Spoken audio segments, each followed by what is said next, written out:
Welcome to A Drink of Wisdom with Nathan Drinkard. I'm Jay Wise. Thanks for spending some of your time with us.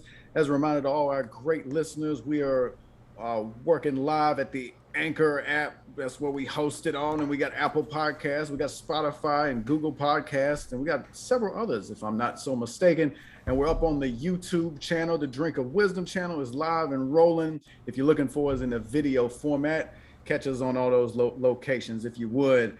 What's going on, brother? Great to be back with you. You know what time it is, man. It's Wednesday. I'm back in the lab with my brother from another mother. What's good with you, man? Oh, lots to get into, man, including some nonsense that we'll get in the last segment. Always down for Hey, that. li- hey, listen. On this show, we always gonna get into the nonsense, but without further ado, hey, we see what they don't. We're gonna say what they want, and last but not least, we're gonna make this play because it's time to eat. Let's talk some sports, baby. Let's roll, Jay. All right, episode 70, the college football resistance has begun. The NBA releases its Christmas Day slate, and a baseball broadcaster gets suspended. We'll make sense of that nonsense. We begin in college football, and we'll go back to the a new poll that got released. This is the AP preseason college football top 25. We got into the coaches poll last week, the top five of the AP. We've got Alabama, Oklahoma, Clemson, Ohio State, Georgia, Texas A&M, Iowa State, Cincinnati, Notre Dame, and North Carolina round out the top 10. Drink, what's your reaction to the AP preseason poll? So, you know, when we talked about the coaches poll, one of my caveats was I said, hey, I want to wait until the AP poll come out because, no disrespect to the coaches and they poll, but listen, let's be real here. The coaches poll just don't do it for me. It just feels too much like copy and paste. I'm a big AP poll guy, and the reason being that once week one starts, the AP poll is what they use until the third week of October. I think is when the college football rankings start. So you go from the AP poll to the college rankings. So now we are here, and let me tell you something. It's a reason why I was waiting on the AP poll. Because if you ask me, it's a little more accurate. What do I mean by that? I said this weeks ago I said when the first poll came out, either Alabama or Oklahoma would have been the number one team. I wasn't far off. Alabama was one, Oklahoma was two. I like the fact that Oklahoma is over Clemson because a lot of people, that's what I'm saying about the coaches poll. Well, I don't understand how you can rank Clemson over Oklahoma. If you want to say, well, Dabo's been doing more than Lincoln, okay. But if you look at recruiting, if you look at how both teams ended the season last year, this is a year-to-year thing. I think Oklahoma finished the season stronger than Clemson. I know Clemson made the play. Yeah, I know Clemson made the playoffs, but Clemson has lost a lot. Now, granted, they on the level of Alabama when it comes to reloading, but I think Oklahoma gets a little short end of the stick because they're a Big 12 team, soon to be SEC. But you got to kind of put some respect on what the team has been able to accomplish. And I got it. They come up short when the lights are the brightest. I got all that. However, I think AP got it right. I am perfectly fine with the top 10.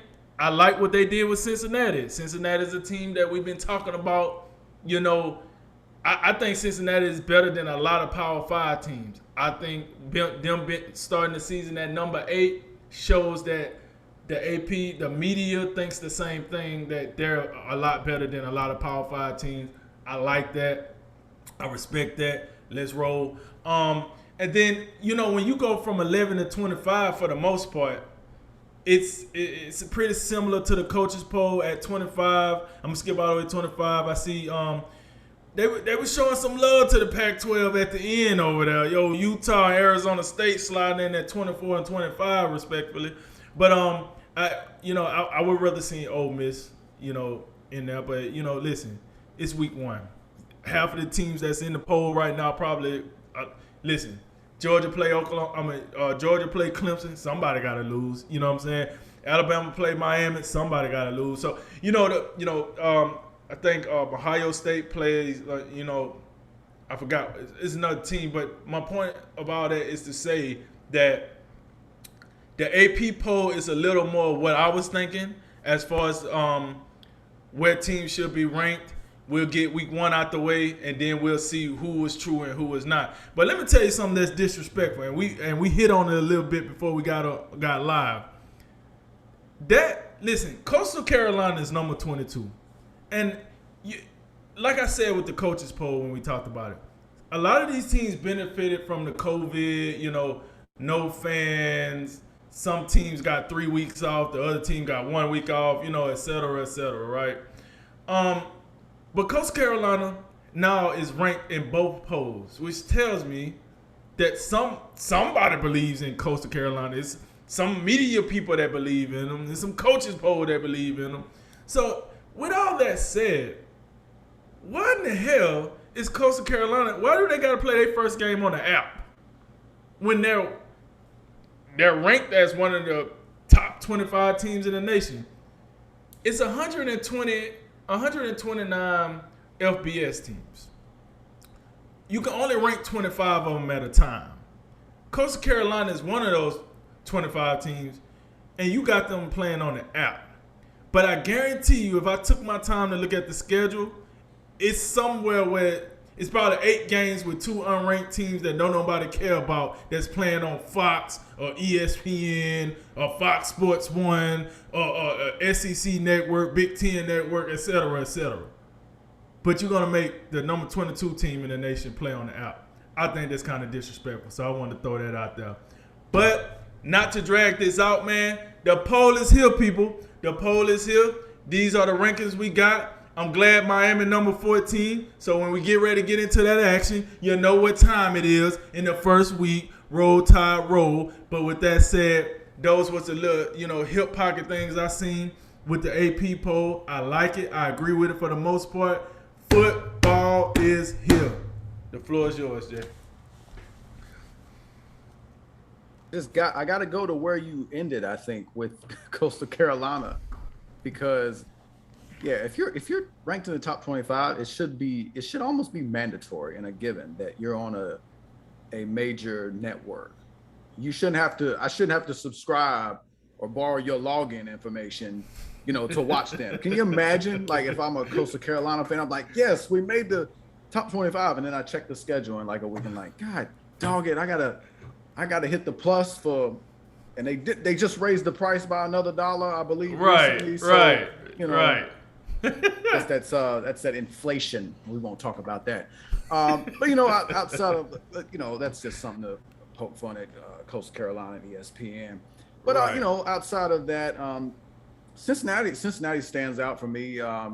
We saw them in the coaches. I thought it was a big deal that they was in the top 10. The media, it would appear that they very impressed. If you got to think, if you're 8th, the same scenario I laid out last week, like if you go undefeated, you feel like you'd have a chance. You'd have a good chance. Now it's gonna be difficult, because if you look above Cincinnati in the preseason polls, I don't know about Iowa State, but I'll say the 6 above Iowa State, that's a gauntlet. Right. And if you were a betting individual, you might feel pretty safe about 4 of those 6 getting in. Because as we know, especially you think about Oklahoma, Clemson, Ohio State, we know like they generally are in charge of their respective conferences. And then, Alabama, Georgia, Texas A&M, you kind of feel like, well, one of them will probably, get a berth, from the SEC. And then you could also have a scenario where maybe you get 2 from the SEC. Maybe you get an Alabama and a Georgia. So I think, on its face value, Cincinnati, and of course going undefeated, that's not like no small thing. It's not a foregone conclusion. But I'm saying if you do that, you give yourself a chance. And just like last year when they did, I'd be interested to see how they stack up.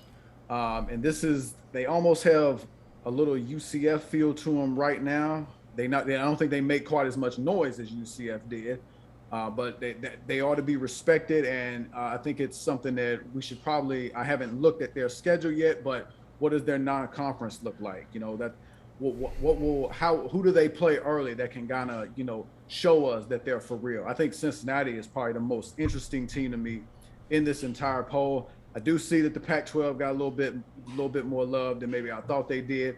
almost reminds me to our very first show when we opened up the intro. And I said, the Pac-12 got how many teams in the top 25? They had 5 then. I believe they got 5 in this one now, including 3 of the final 6. Um, but other than that, the same kind of the last point I'll make is the same point I made last week about some of these schools who have been, just living on program prestige for the better part of the past decade and beyond. I'm talking about Texas, Miami, and Southern Cal for the most part, and I also throw in LSU because outside of the Joe Burrow 60 touchdown, just where everything went right season, we ain't heard from them all that much. So I'm looking at programs like that and saying, can you give us something? Oh, and one more thing. I noticed Michigan ain't in this one either. Hello. Just want to Right. throw an alert out there. Jim Harbaugh, Right. where are you? Might want to get I know Michigan, they love Jim Harbaugh, or so I think, but God, please start giving people results. So you really gonna have to go. Maybe you ought to go back to Stanford or something.